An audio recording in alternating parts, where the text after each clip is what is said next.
Hey, this is Scott Photography Bonsai. Today I'm talking about the Ricoh Theta S. It's an old camera from 2016. It is 360 degrees. First time trying out one of those cameras. I was curious about it. Thanks to Cameracraft in Rockford, Illinois for letting me try it out. Took it out to a local park. Someone's tire exploded. The challenge is having it far enough away that I'm not in the photo, but not wanting to leave it alone. Did a bunch of stuff with it. We can check that out throughout the video. Given that the camera is over 5 years old now, photo quality is okay. You've got the JPEGs, there's no RAW support in this camera, but the videos are a little rough. Even dealing with that 360 degree video can be challenging. I do use Magix Vegas Pro 18 at the moment, and it does have 3D. I keep saying 3D. It's 360 degree.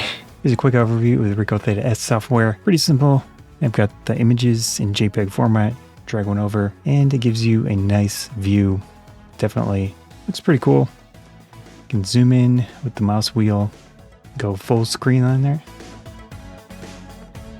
So it definitely gives you a nice viewing experience. Let's try a video. So this does do some type of conversion. Pretty cool, pretty cool. Let's first look at the 73 as is. This is what it comes from in the camera. I'm gonna see if something like this would be useful. Also very cool, but videos that I make. Difficult to use that way. Let's see what it produced.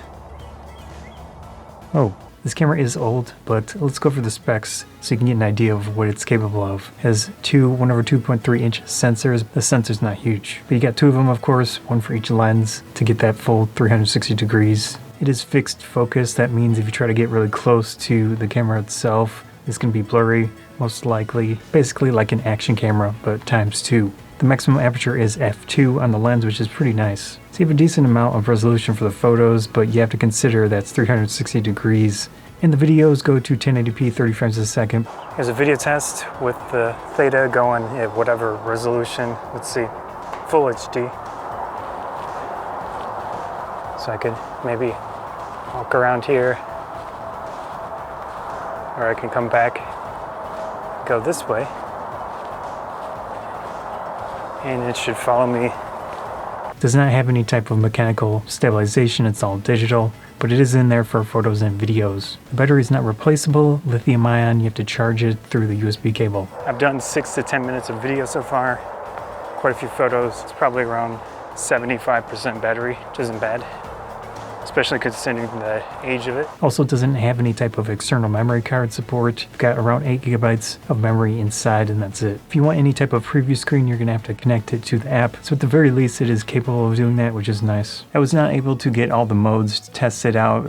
For some reason with the app, it just wasn't working well, the bracketing and such. I did update the firmware to the latest version, but that was back in 2017, so they're definitely not updating this camera anymore. Even so, been working fine with the app. It doesn't connect all the time. It doesn't show a preview, but it at least fires up the shutter quickly. With any 360 degree camera, you have to be very careful with it. If you scratch one of the lenses, it will show up. Actually, this specific camera from the camera shop, which pretty much explains why they still have it, is that one of the lenses is damaged. Having fixed focus like an action camera does remove some of the creativity. You need to be mindful of the seams between the two different camera modules, lenses. You can get some really interesting looks and views in weird positions, whatever position you like. Of course, you can use action cameras, but then you're not going to have the full view, that 360 degrees. At the very least, photography is going to be a focus. With the Ricoh stuff, there's the Insta360 ones and a bunch of other options you can check out. But this one is not the worst thing ever. Of course, it's old. I'm trying to think if something like this, not this specific camera, but if something like this is worth picking up. Like I said, there are risks with the lenses, especially with what I'm doing, going out into nature. It's pretty easy to drop something or have it smack on something like that.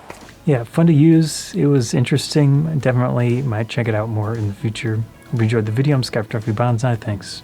What I should do is knock it up. I mean, put it higher. That's synthesizing. Synthesizing.